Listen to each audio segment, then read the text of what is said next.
partir de este momento voy a comenzar con la grabación del mismo, ¿sí? Bien. Ahí me confirman que pueden ver lo que estoy compartiendo. Sí. Perfecto. Bien. En el encuentro del día de hoy vamos a estar conversando y conociendo un poquito más en detalle sobre los actos lingüísticos, ¿sí?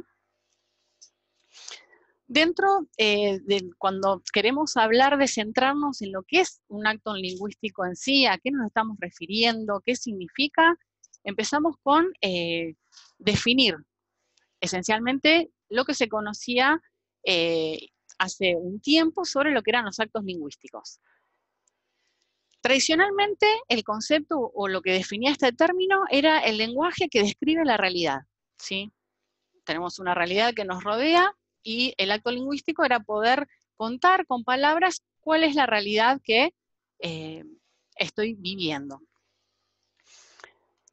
Esa concepción tradicional que se tenía en cuenta hasta antes del siglo XX hacía que lo que nosotros, para lo único que utilizábamos el lenguaje era para describirla, como que de alguna manera estaba demasiado acotado lo que era la función del lenguaje en sí. Y esto cambió cuando apareció la filosofía del lenguaje, ya en el siglo XX.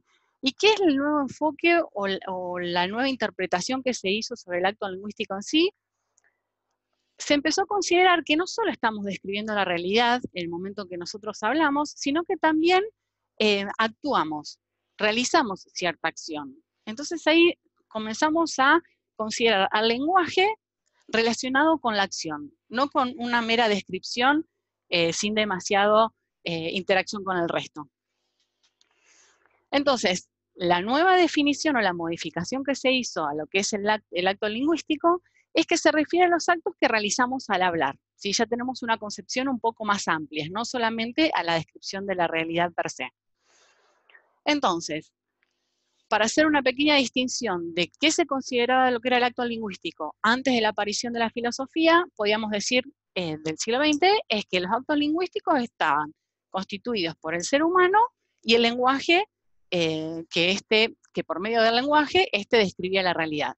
Y luego de la aparición de la filosofía del lenguaje, comenzamos a considerar la acción. Entonces ya ahí le agregamos un componente más al acto lingüístico, en donde empezamos a considerar que el lenguaje implica una acción por parte del ser humano que está haciendo uso del mismo.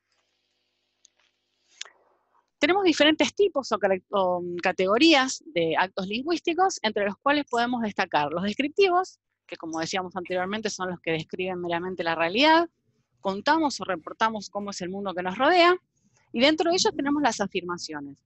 Aquí únicamente vamos a hablar muy rápidamente de las diferentes categorías y más adelante vamos a entrar un poco más en detalle hablando de ejemplos para que pueda ser más sencillo de entender cada uno de ellos. Otro tipo de acto lingüístico son los generativos, son aquellos que generan nuevas realidades, o sea, no estamos hablando de lo que existe hasta el momento, sino de la creación de nuevas realidades, y entre ellos tenemos las declaraciones, las promesas, las ofertas y los pedidos. Y una tercera categoría son los valorativos. Son aquellas palabras que lo que están haciendo es dar una percepción, estoy valorando, estoy opinando, estoy juzgando sobre algo, y eso me va a abrir o cerrar posibilidades. ¿Sí? De alguna manera van a ser una especie de predisposición hacia el mundo que nos rodea. Y dentro de los valorativos tenemos los juicios. Ahora vamos a ver un poquito más en detalle los diferentes tipos de actos lingüísticos para entender de qué se trata cada uno de ellos. Las afirmaciones, lo que nosotros queremos indicar con una afirmación es cuando la palabra se adecúa al mundo. El mundo de alguna manera nos predispone o nos conduce a lo que es la palabra en sí. Es la descripción de la realidad como veíamos en lo que era la concepción tradicional del acto lingüístico. Y dentro de las afirmaciones, estas pueden ser verdaderas, en donde yo cuando enuncio una afirmación, una proposición, para la cual podemos proporcionar un testigo. ¿Sí? Por ejemplo, un ejemplo de afirmación podría ser, hoy es miércoles. Igualmente, cuando pensé este ejemplo, digo, si en el caso de que en este webinar se sumara gente que es de otros países con diferencias horarias demasiado amplias, podría ser todavía martes o quizás ya fuera jueves. Entonces, quizás un ejemplo más acertado sería hoy a las 6:58 p.m. hora argentina, es el equinoccio de otoño. Entonces, ahí sabemos que cualquier persona puede ser una especie de testigo de lo que estoy diciendo es realmente cierto. Y una afirmación falsa es una proposición que al momento de enunciarla, cualquier persona que haya participado o ha sido testigo de esa proposición que estoy enunciando puede refutar lo que digo, ¿sí? ¿Hay alguien de Rosario conectado en el webinar? Bien, Rosario es la ciudad donde yo vivo, que queda en la provincia de Santa Fe, que es dentro de Argentina, y si yo digo, hoy es un día lluvioso en Rosario, cualquier persona que sea de la ciudad de Rosario va a saber que esta afirmación es falsa. ¿Por qué? Porque hoy es un día soleado, hermoso. Pero el hecho de que sea una afirmación falsa no deja de ser una afirmación, ¿sí? Por eso es bueno que tengamos en cuenta que no asumamos que todas las afirmaciones tienen que ser sí o sí verdaderas. Continuando ahora con el acto lingüístico generativo, recuerden que dentro de esa categorización del lenguaje donde generamos nuevas realidades teníamos las declaraciones, y en este caso no estamos hablando del mundo, de la realidad que ya existe cuando estamos hablando de declaraciones, sino que estamos generando un nuevo mundo para nosotros, para la persona que está haciendo la declaración. Acá el poder que tiene la palabra es la posibilidad que tiene de generar una realidad nueva. Ahí estamos empoderando a la palabra, el enunciado que estamos realizando, de tal manera que estamos generando una nueva realidad. Con esto queremos decir que una vez que enunciamos una declaración, una vez que dijimos la declaración, ya el mundo no es lo que era antes. Se produce una transformación. Un ejemplo, supongamos que, no sé si algunos de ustedes tienen hijos o sobrinos, el momento que quizás nuestros hijos o sobrinos se portan mal o en una situación externa vemos que un niño se porta mal y la madre o algún familiar le dice estás castigado, la realidad de ese niño se ve modificada. ¿Por qué? Porque probablemente por estar castigado tenga que colaborar con las tareas de la casa que quizás no lo hace cotidianamente, o porque no va a poder reunirse con sus amigos como sí lo suele hacer, o dejará de hacer ciertas cosas que le gustan por el hecho de haber actuado de mala manera y que haya sido castigado. Entonces, de esa forma, nosotros estamos mostrando cómo luego de esa declaración, la realidad de la persona que está involucrada en esa declaración va a sufrir algún tipo de modificación. Dentro de las declaraciones tenemos ciertas declaraciones que las llamamos fundamentales, que son de alguna manera genéricas, pero que describen aspectos importantes de lo que es nuestro lenguaje. Entre ellas tenemos la declaración del no. En esta declaración del no, lo que hace el individuo es poder reafirmar su autonomía como persona comprometiendo su dignidad. ¿Qué quiero decir? El hecho de que una persona se niegue a cualquier tipo de acción, de alguna manera también está poniendo límites hacia con el resto. Por ejemplo, si yo digo, no voy a ir a la reunión que tengo esta tarde, de alguna manera estoy indicando cuál es mi postura hacia esa situación. Muchas veces este tipo de declaración se tiene cierta aprensión a utilizarla pensando qué va a decir el resto o cómo va a reaccionar el resto cuando yo me niegue. Pero es una herramienta importante que tenemos que aprender a utilizar. Hola. Sí. Ahora sí. ¿Algún comentario? Y sí.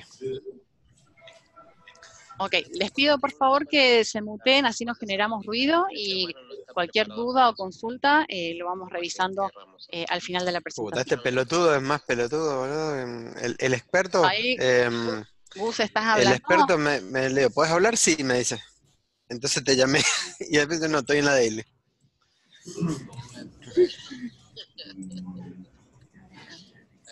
A ver si puedo mutear yo. Hablando de actos lingüísticos. Sí. Ahí, Bruno, si podés avisarle a Gus, así no ¿Qué haces, Lore? Che, y yo estaba viendo a ver si te podía dar una mano, si te puede mutear desde acá, desde la herramienta, pero no encuentro para mutear a Sí, todos. no, igual me parece que eso es el... No. Pero ahí veo. Ok. Ahí le escribo a Gustavo. No, no, ahí está, ahí está. Sí, ahí ya le... Gracias. Perdón. No, no pasa nada. No soy muy ducha con la herramienta. Gracias a todos por ocuparse. Ok, continuamos. La declaración del sí. Cuando nosotros estamos utilizando este tipo de declaración, estamos creando un compromiso, estamos aceptando algún tipo de acción.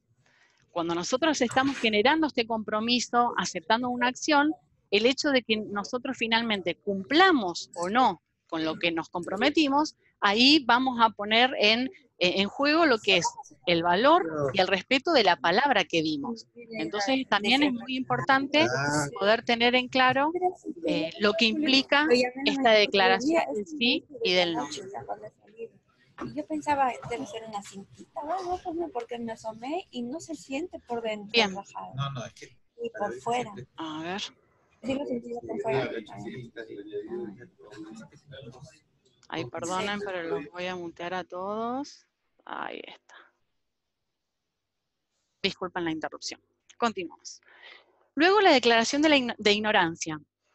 Es muy importante que nosotros, como personas que hacemos uso de los actos lingüísticos, seamos capaces de asumir y aceptar el hecho de no conocer o no saber sobre algo. Obviamente que no podemos estar al tanto, saber todo sobre todo, con lo cual el hecho de asumir y tener este acto de humildad, por llamarlo de una manera, hace que nos situemos en lo que es el proceso de aprendizaje y de transformación personal. ¿Por qué? Porque yo estoy predispuesta, estoy abierta a poder realizar diferentes acciones para que esa situación de ignorancia que tengo yo hacia un tema, hacia algún tópico o situación, para poder modificarla, ¿sí? Por ejemplo, supongamos que me piden que realice el reporte semanal sobre la cantidad de bugs detectados en la aplicación. Nosotros utilizamos una herramienta web donde registramos los bugs, el tiempo que nos lleva y demás, pero probablemente, o como me pasó a mí, no tengo experiencia en el uso de la herramienta.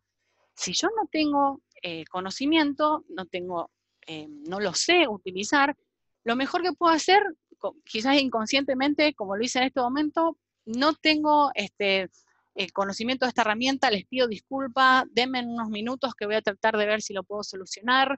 Le pido ayuda a algunos de ustedes que quizás como no están exponiendo o no están quizás un poco nerviosos porque no están participando activamente en este momento del webinar, me den ayuda o me provean algún tipo de punto de vista como para resolver esta situación. Entonces ahí estamos en ese punto de decir, no sé, y el hecho de asumir esa situación me permite poder realizar otras acciones y que esto pueda cambiarse en el corto o mediano plazo.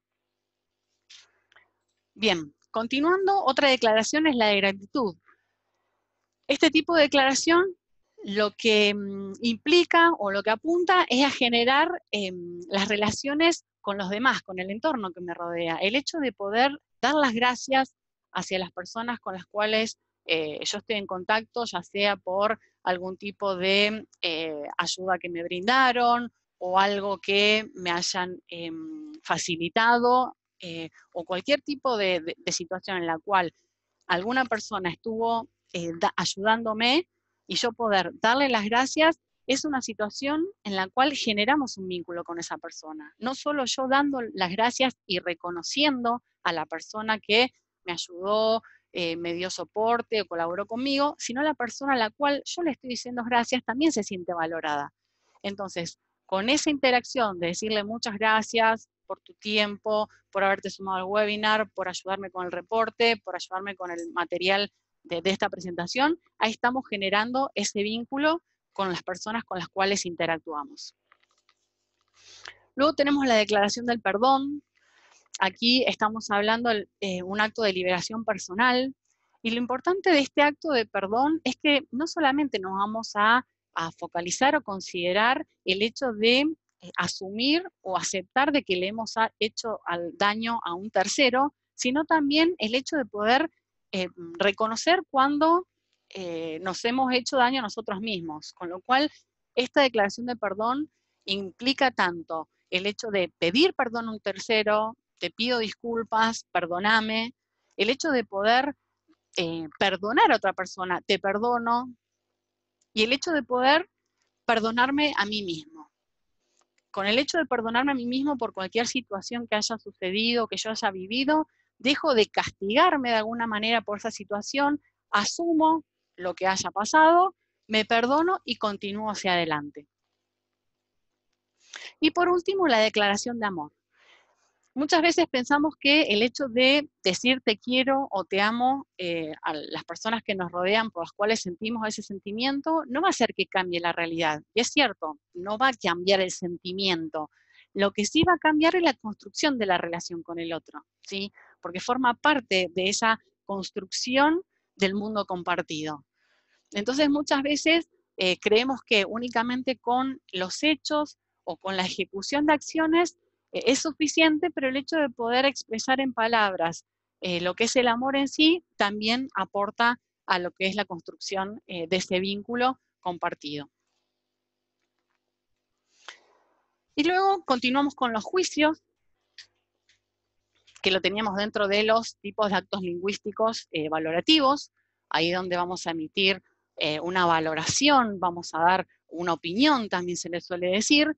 Son interpretaciones de la realidad, no son afirmaciones. Ahí ya vamos viendo diferencias con los tipos de tipos de actos lingüísticos que veníamos hablando. Veníamos con las afirmaciones, con las declaraciones y ahora venimos con los juicios. El juicio o la opinión está más bien relacionada con la experiencia de la persona que lo emite.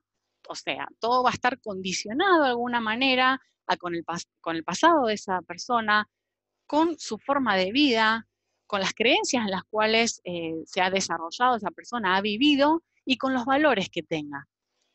Por eso vamos a ver que los juicios son subjetivos, dependen de cada una de las personas que lo emiten. La realidad es que nosotros vamos a estar calificando o atribuyéndole un adjetivo al universo que nos rodea y que estamos observando. No conllevan una evidencia, como sí lo hacen las afirmaciones, o sea, no hace falta, como yo les decía, hoy es un día lluvioso en Rosario, o hoy es miércoles, que podemos tener evidencia para decir, no, hoy no es miércoles, fíjate el calendario que 20 de marzo está el día, o yo estoy en Rosario y la verdad que hoy es un día de sol. Entonces, tenemos evidencias en las afirmaciones, pero en los juicios no. Yo emito un juicio y no viene acompañado de ningún tipo de evidencia.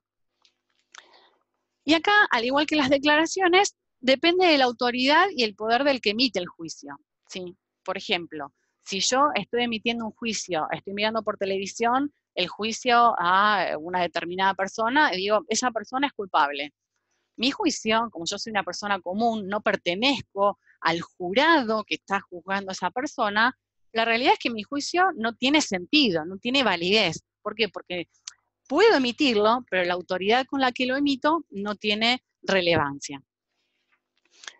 Y dentro de las categorías o de los tipos que pueden ser los juicios, pueden ser válidos o inválidos, acá haciendo referencia a al ejemplo que mencionaba anterior. Depende de la autoridad otorgada a la persona que lo hace. En este caso, para ponerles otro ejemplo, esta charla es aburrida.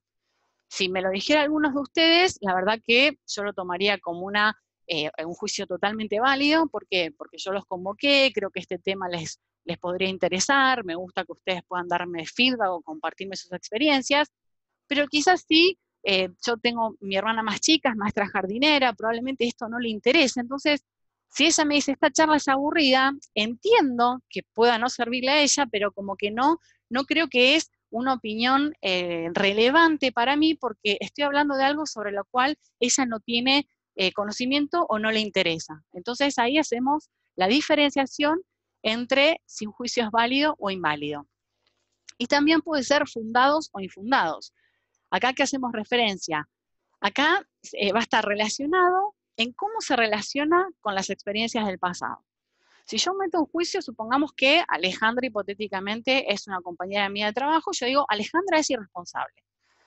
Si yo nunca trabajé con Alejandra, nunca estuve interactuando en ningún tipo de actividad, y yo emito ese juicio, mi juicio es totalmente infundado. ¿Por qué? Porque no tengo motivo de por qué emitir ese juicio, ¿sí? Ahora, si yo trabajé con ella, todos los trabajos que se le asignaban no los entregaba en tiempo y forma, o llegaba siempre tarde y demás, bueno, ahí podemos decir que realmente es fundado. ¿Por qué? Porque yo trabajé con Alejandra y pude ser testigo de situaciones que me llevan a mí a decir que Alejandra es irresponsable.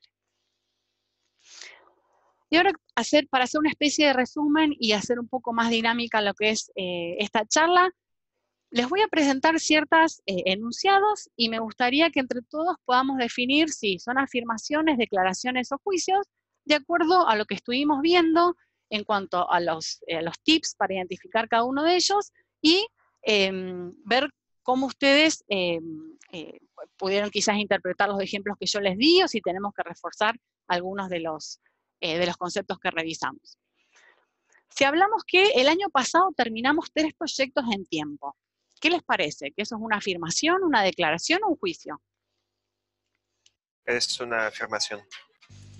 Ok, ¿y por qué diríamos que es una afirmación y no alguno de los otros? ¿Qué les parece? Y porque en ese caso particular, lo que tenemos es, digamos, es una afirmación que el año pasado terminamos 3 proyectos en tiempo. Y digamos, es el hecho que, bueno, terminamos 3 proyectos, nada más que eso. O sea, juicio no está, declaración tampoco para mí.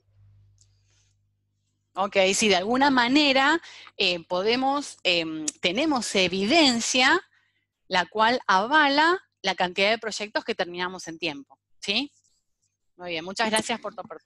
Sí, ¿algo más? No, nada más. Ok, muchas gracias. Vamos a la siguiente. Hoy hace frío.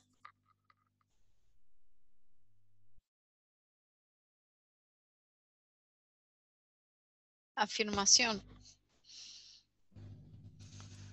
Estoy entre afirmación y eso se puede comprobar. Yo lo tomo como que lo podría comprobar cualquiera que hace frío. Entonces estoy afirmando algo que se puede comprobar.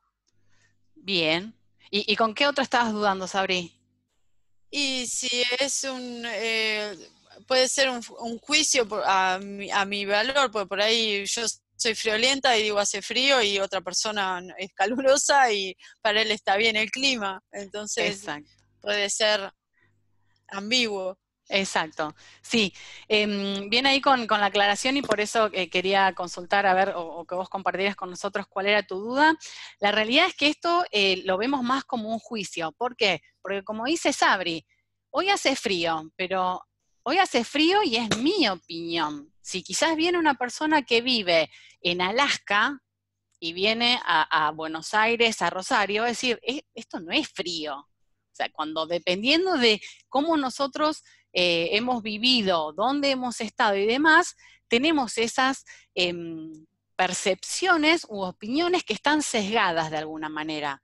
Hoy no podemos decir absolutamente, hoy hace frío, porque como dice Sabri, quizás hay una persona que es muy calurosa y no hace frío para esa persona. Entonces esto es más bien un juicio. Bien, gracias Sabri. Tenemos asignado el presupuesto para el proyecto. ¿Cómo lo ven?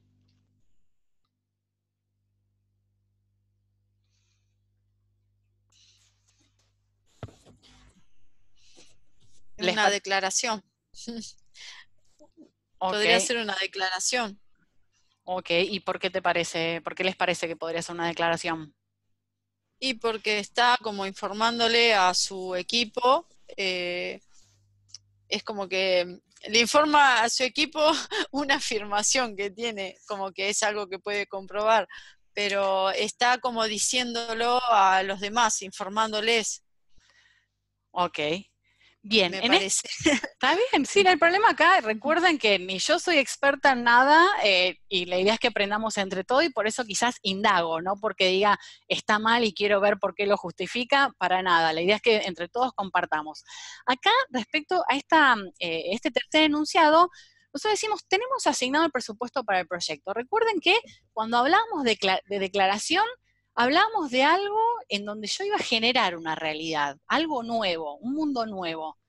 Y acá, si yo digo, tenemos asignado el presupuesto para el proyecto, como decía Sabri, es una afirmación, ¿sí? O sea, yo puedo comprobar eficientemente, más que una declaración, porque no voy a modificar la realidad, sino que estoy contándole la realidad a los miembros del equipo, o al cliente, o a las personas que estén involucradas, que realmente ya tenemos asignado el presupuesto para el proyecto, con lo cual seguimos adelante.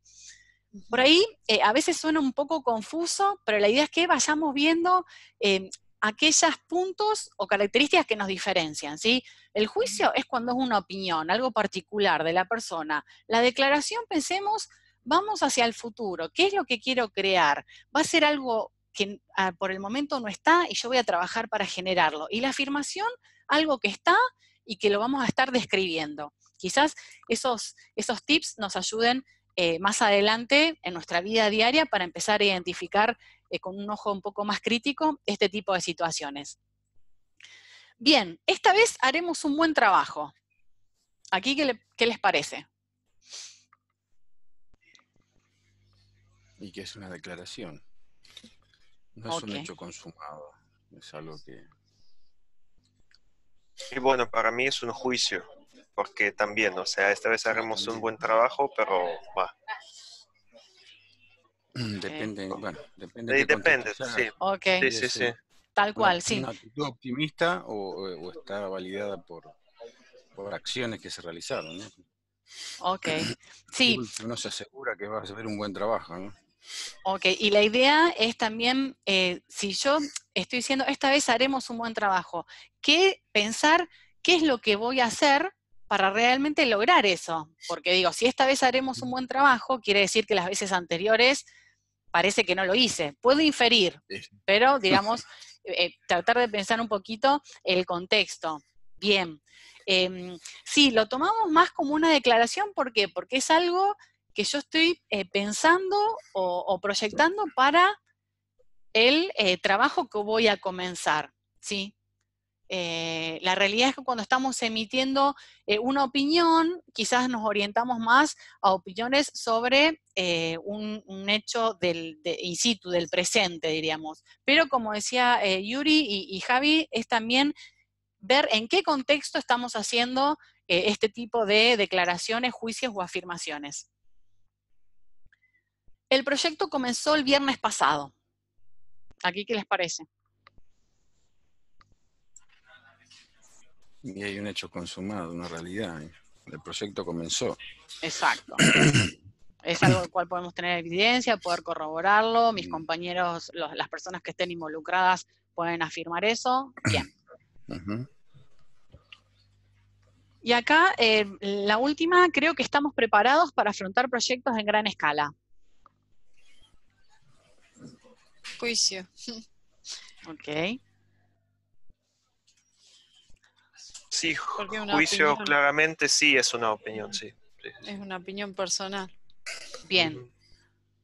Acá también, yo cuando estuve trabajando en la presentación, dudé con el hecho de la declaración. Pero creo que la palabra creo fue donde ahí también me hizo más pensar que era más juicio, pero sí, todo lo que es declaración y juicio, a veces, todo juicio es una declaración, pero no toda declaración es un juicio. Es por eso que quizás esas dos categorías nos cuesta un poquito más identificarlas. ¿Algún otro ejemplo que quieran compartir, que se les ocurra?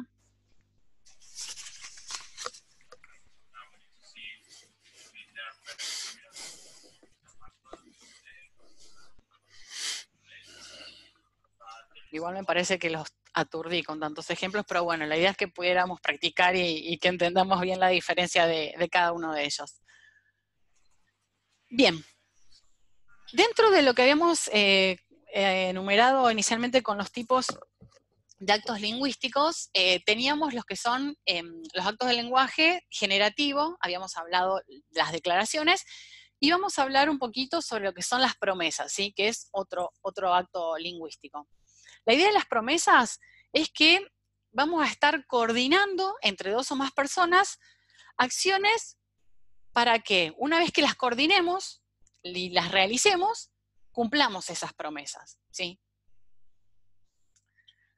Acá vamos a empezar a identificar ciertos roles o componentes y dentro de lo que son los responsables de las promesas que se emitan, vamos a estar identificando quién es aquella persona que está prometiendo a realizar algún tipo de acción o de hecho. La idea de las promesas es generar estas redes de compromiso en las cuales yo al interactuar con diferentes personas vamos haciendo esos acuerdos para lograr cumplirlos. Y una parte muy importante que a veces se da por obvia es que la concreción de estas promesas se van a llevar a cabo por una declaración de compromiso, ¿sí? No tenemos que omitir esto de declarar el compromiso y de la aceptación del compromiso. Entonces, dentro de los componentes de las promesas, ¿qué vamos a tener? Vamos a tener a un oyente, a un orador, a una acción y a un factor tiempo que va a estar involucrado en esta promesa. Las acciones pueden ser de dos tipos. Pueden ser de tipo de oferta o de petición. Y tanto para si yo voy a realizar una oferta o voy a realizar un pedido, tiene que haber una declaración de aceptación, ¿sí? Tiene que ser explícita. No tenemos que dar ningún tipo de asunción para evitar inconvenientes en un futuro. Entonces, mientras cada una de nuestras promesas tenga estos componentes, nosotros vamos a estar formulando buenas promesas que no van a generar ni malos entendidos, ni confusiones con los participantes que están involucrados, ningún tipo de inconveniente porque vamos a estar considerando todos los elementos que son requeridos al momento de realizar una promesa. Vamos a ver un ejemplo para desglosar un poquito esta estructura de lo que son las promesas en sí. Si nosotros enunciamos una promesa del estilo, te prometo que te llevaré de vacaciones al Caribe antes de tu cumpleaños, vamos a desglosar esta promesa para identificar los componentes que mencionamos anteriormente. Tenemos la persona que promete, que viene a ser el emisor, el que está enunciando la promesa, en este caso sería el orador, el receptor de la promesa, a quién va dirigida esa promesa, el oyente, una acción a llevarse a cabo, llevarte de vacaciones, la condición de satisfacción, el hecho de estar de vacaciones en el Caribe, o sea que no sea ningún otro tipo, y un factor tiempo, que sea antes de tu cumpleaños, ¿sí? Acá no teníamos en la estructura anterior, no teníamos la condición de satisfacción porque está incluida dentro de la acción, pero eso es algo importante que tenemos que considerar. Porque si a mí me hacen esa promesa y en vez del Caribe me llevan quizás a un lugar que es más barato o que es más cercano, que no cumple con la promesa original, ahí yo voy a estar diciendo, quizás la persona que me rehizo la promesa dice, pero te llevé de vacaciones. Sí, me llevaste de vacaciones, pero no al Caribe donde me habías dicho. Me llevaste a otro lugar. Entonces, al tener todos estos componentes bien claros y contenidos en nuestra promesa, vamos a estar garantizando que no va a haber ningún tipo de inconveniente al momento de poder llevarla a cabo, ni malentendido, y cualquier otro tipo de problemas que puedan surgir. Entonces vamos a ver las peticiones y las ofertas, que son los tipos de acciones que habíamos visto anteriormente que podían estar interactuando o siendo parte de una promesa.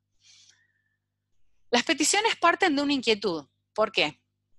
La idea es que yo no necesito algo que no estoy capacitada de hacer, o porque no tengo los conocimientos, o porque no tengo las herramientas. Entonces, ¿qué es lo que yo quiero lograr?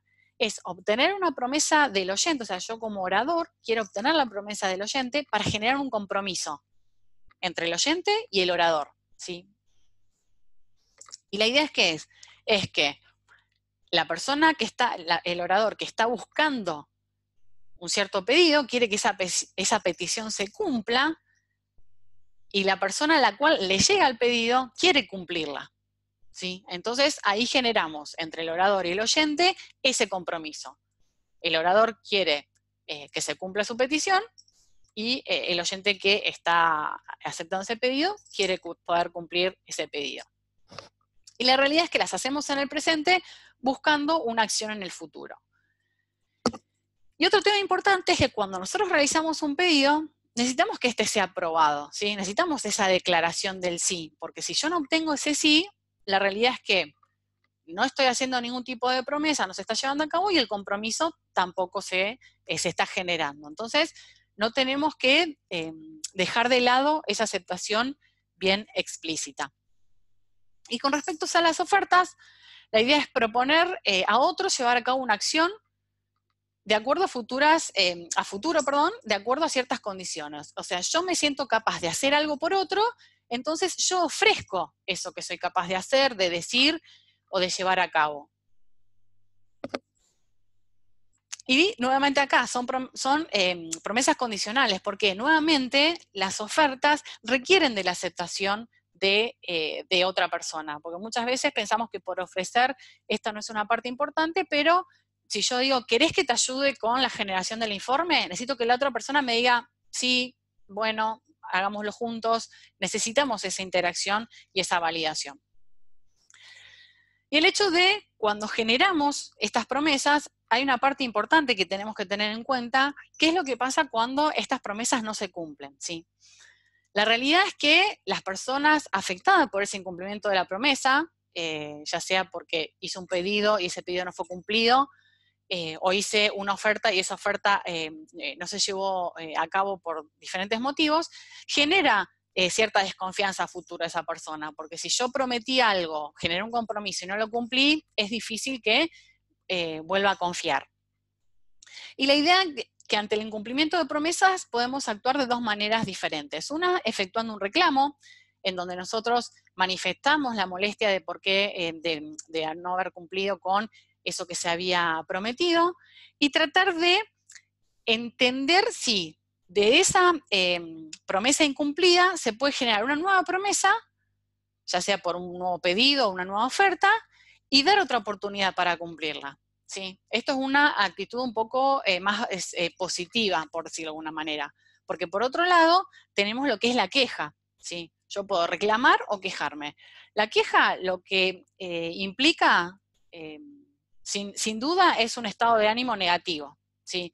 Yo me quedo con una carga emocional en la cual todo mi enojo, mi frustración va dirigida hacia la persona que no cumplió la promesa. Y si yo estoy dentro de un equipo, que haya promesas que no se hayan cumplido dentro de una organización, esto va a generar un malestar en el clima de trabajo de lo que es el equipo o la organización en sí. Entonces la idea es que sustituyamos la queja por el reclamo, para hacer, digamos, algo más accionario, no que sea únicamente la queja por sí misma y que quede ahí en el malestar y no busquemos una nueva solución o alternativa. Y un poco a modo de resumen de lo que es la charla de hoy, ya estoy por cumplir el tiempo de los 40 minutos que teníamos planificados para hoy y dar espacio a cualquier comentario o consulta que ustedes quieran realizar. La idea es entender en este proceso de aprendizaje que estamos haciendo con respecto a lo que es el coaching en sí, cuál es la importancia de los actos lingüísticos. Principalmente, por el ejercicio que vimos hace unos minutos, el tema de poder identificar las afirmaciones, declaraciones y juicios. Es muy importante que nosotros tengamos esa habilidad de poder distinguir. ¿Por qué? Sepamos que nosotros, como veníamos diciendo, el lenguaje es acción, con lo cual nosotros vamos a actuar en el presente y en el futuro en base a nuestras afirmaciones, declaraciones y juicios. Si yo tomo juicios como afirmaciones o verdades absolutas, probablemente mi accionar esté sesgado y no sea el correcto. Entonces, tenemos que tener ese ojo crítico para poder distinguir cada uno de ellos. También tenemos que identificar aquellos juicios limitantes. ¿Cómo puede ser un ejemplo de juicio limitante cuando estamos trabajando con un coachee? El hecho de decir, no puedo hacer esto, yo no sé hacer aquello. Puede ser una realidad de ese momento, pero con la declaración de ignorancia hacia esas situaciones, tengo que desterrar esos juicios limitantes que el coachee los toma como afirmaciones, ¿sí? Como parte de su ser. Tenemos que tratar de eliminar y trabajar ese tipo de juicios para poder avanzar. Y la realidad es que los juicios que emite el coachee o cualquier persona hablan más de uno que de lo del juicio en sí. ¿sí? Muchas veces nos estamos describiendo con nuestras opiniones en nuestra persona, más que en el hecho o en la situación sobre la cual estamos opinando. Y por último, revisar el tema de las promesas, ¿sí? Cómo trabajamos con los pedidos, con las ofertas, las estamos realizando de manera correcta, con todos los componentes para asegurarnos de que eso realmente, el pedido y la oferta sea efectiva. ¿Qué pasa? ¿Estamos cumpliendo con las promesas que se están haciendo? Poder evaluar todo ese tipo de situaciones en nuestro coachee va a hacer que de ahí en adelante podamos indagar cómo ayudarlo a que mejore en esos aspectos que quizás necesita un poco más de guía. Bien, hasta aquí está lo que es la presentación de los contenidos que estuvimos revisando esta semana. ¿Tienen alguna duda, consulta, quieren que revisemos algo?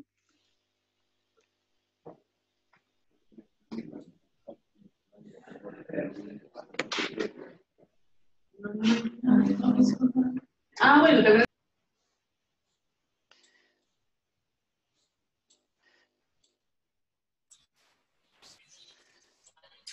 Muy bueno, Lore.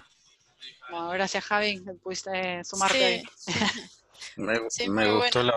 Me gustó la parte de transformar las quejas en reclamos. Esa parte me gustó mucho.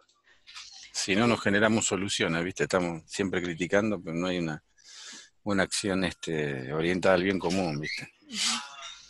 Sí, el hecho de la queja misma, ¿no? Que muchas veces no nos deja ver de alguna manera lo que hay por detrás o qué cosas nuevas podemos generar a partir de eso.